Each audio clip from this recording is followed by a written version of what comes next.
नमस्कार दोस्तों, आपको मैं हमेशा उपाय देता रहता हूँ, लेकिन कभी-कभी राय भी एक उपाय का काम करती है। मैं एस्ट्रो राजेश वधवा कुछ ऐसी बात आज आपको बताने जा रहा हूँ, उसको ध्यान से सुनिएगा और अपनी कुंडली में चेक कीजिएगा। क्या आपके साथ ऐसा हुआ? और ऐसा हुआ है तो ज़रूर परामर्श लीजिएगा। लीजिएगा लाल किताब वाले से, चाहे आप मुझसे लीजिए, चाहे किसी और से लीजिए। खास बात, एक सज्जन व्यक्ति आते हैं मेरे पास, उनको किसी ने सजेस्ट किया होता है कि आप किसी लाल किताब वाले के पास जाएं। वो जिनसे बात वो करते हैं, उन्होंने मेरा नाम बताया क्योंकि वो मेरे जानकार थे। वो पिछले 10 साल से मेरे कहे हुए उपाय भी कर रहे थे, तो उन्होंने राय दी कि आप राजेश जी के पास चले जाइए। वो आए मेरे पास, कुछ बातें हुई, उनका काम बिगड़ चुका था। वो व्यक्ति बहुत ऊंची हस्ती, बहुत पैसा, अच्छी खासी 3-4 फैक्ट्रियां चल रही हैं। मैंने कुछ प्रश्न किए तो उन्होंने उसको माना, उसके उत्तर को माना। समय बिगड़ चुका था। समय बिगड़ा, चीजें खराब होने लग गई। अब जब समय बिगड़ जाता है तो अपनी मियाद, मतलब अपने समय के हिसाब से ही वो ठीक होगा। हम जब उपाय देते हैं, उस समय की जो नेगेटिव एनर्जी चल रही थी उसको हम कम करते हैं। कहने की बात, जैसे बारिश हो रही है, छतरी ले ली, थोड़ा सा आराम मिल गया। इसी तरीके से उनसे डिस्कशन हुई। बहुत ईमानदार आदमी, बहुत बढ़िया आदमी, बहुत ही सच्चे आदमी। दिक्कत आ चुकी थी।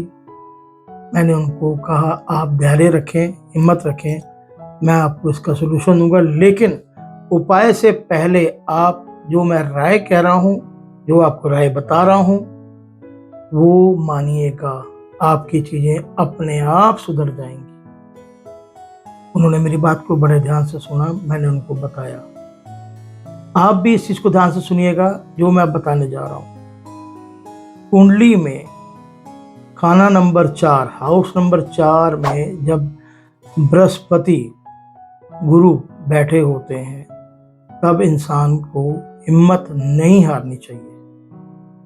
यहाँ पर वो अपनी हिम्मत हारने वाली बात कर रहे थे कि मैं अपना सोना बेच देता हूँ, मैं अपनी प्रॉपर्टी बेच देता हूँ, मैं लोगों का कर्जा उतार देता हूँ। मैंने कहा नहीं, ऐसे मत करना। बृहस्पति खान नंबर 4 वाला अगर अपने घर का सोना भी भेज देगा तो कभी जिंदगी भर तरक्की नहीं कर पाएगा, दोबारा अपने उस रुतबे को नहीं ला पाएगा।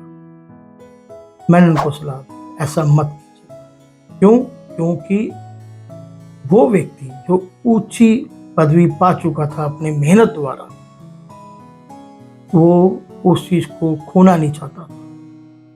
कुंडली में बृहस्पति 4 वाला जो होता है, वो एक बब्बर शेर की तरह होता है, स्ट्रॉन्ग कैरेक्टर होता है, जैसे राजा। तो राजा के तरह थे, अगर राजा ही नीचे गिर गया तो सब कुछ खत्म हो जाता। इसमें एक और शर्त भी होती है, अगर आप ईमानदारी से किसी का पैसा दे देते हैं, तब भी आपके रास्ते खुल जाएंगे। सोना नहीं बेचना, ईमानदारी से पैसे लुटाने हैं। उनको मैंने ये सब बातें समझाई। मैंने कहा जो भी आपके क्लाइंट हैं, आप उनसे सलाह कीजिए। मैंने उनको साथ में उपाय दिए कि ये जो आपको मैं सलाह दे रहा हूँ, उनसे मीटिंग कीजिए, वो आपका साथ देंगे, जिससे कि आपको उनका सहारा या सपोर्ट मिलेगी और आपके तरक्की के रास्ते खुल जाएंगे और आपको डिस्टर्ब भी नहीं करेंगे। जैसे जैसे काम बढ़ताएगा, लेकिन आप वो कर्जा जरूर उतारेंगे। उन्होंने मेरी बात को माना, उन्होंने मेरी बात को समझा।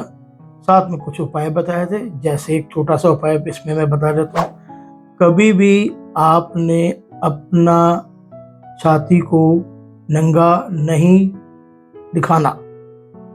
वस्त्र पहन के नहाए, कोई बनियान हो वो पहन के नहाए। अगर आप किसी नदी नहर में नहा रहे हैं तो भी आप ऊपर कोई वस्त्र पहन के नहाएंगे। आपकी छाती अगर नंगी होगी, बिना कपड़े की होगी, तो आपको नजर लगेगी, आपके बने हुए काम अपने आप बिगड़ने शुरू हो जाएंगे। ज्यादा ऊंची बातें, ज्यादा बखान करना, ये भी एक बुराई की निशानी होगी, आपके कामों में खराबी होगी। इस चीज का खास ख्याल रखना है। उन्होंने मेरी बात को माना। आज वो दोबारा से 2-3 साल के अंदर अंदर अपनी चीज़ों को वापस ला चुके हैं। उन्होंने सोना नहीं बेचा, उन्होंने अपने जितने भी वेंडर थे, जितने भी काम करने वाले थे, जिनसे वो माल लेते थे, जिनका उन्होंने पैसा देना था, उनसे साथ मांगा, ईमानदारी से उनका पैसा लौटाया। आज उसी रूटीन में उनका काम फिर से चल गया। मेरी बात का ध्यान दीजिएगा। बृहस्पति खाना नंबर 4। अगर ऐसी स्थिति है, हिम्मत ना हारें। बब्बर शेर बने थे, बब्बर शेर बन के रहें, राजा बन के रहें। आप उस मुसीबत से खुद ही अपने आप को निकाल लेंगे। मेरा वीडियो आपको पसंद आए तो प्लीज़ लाइक कीजिए, शेयर कीजिए और ज़रूर अपनी कुंडली में चेक कीजिए। अगर ऐसी स्थिति है तो आप मुझसे परामर्श ले सकते हैं। धन्यवाद।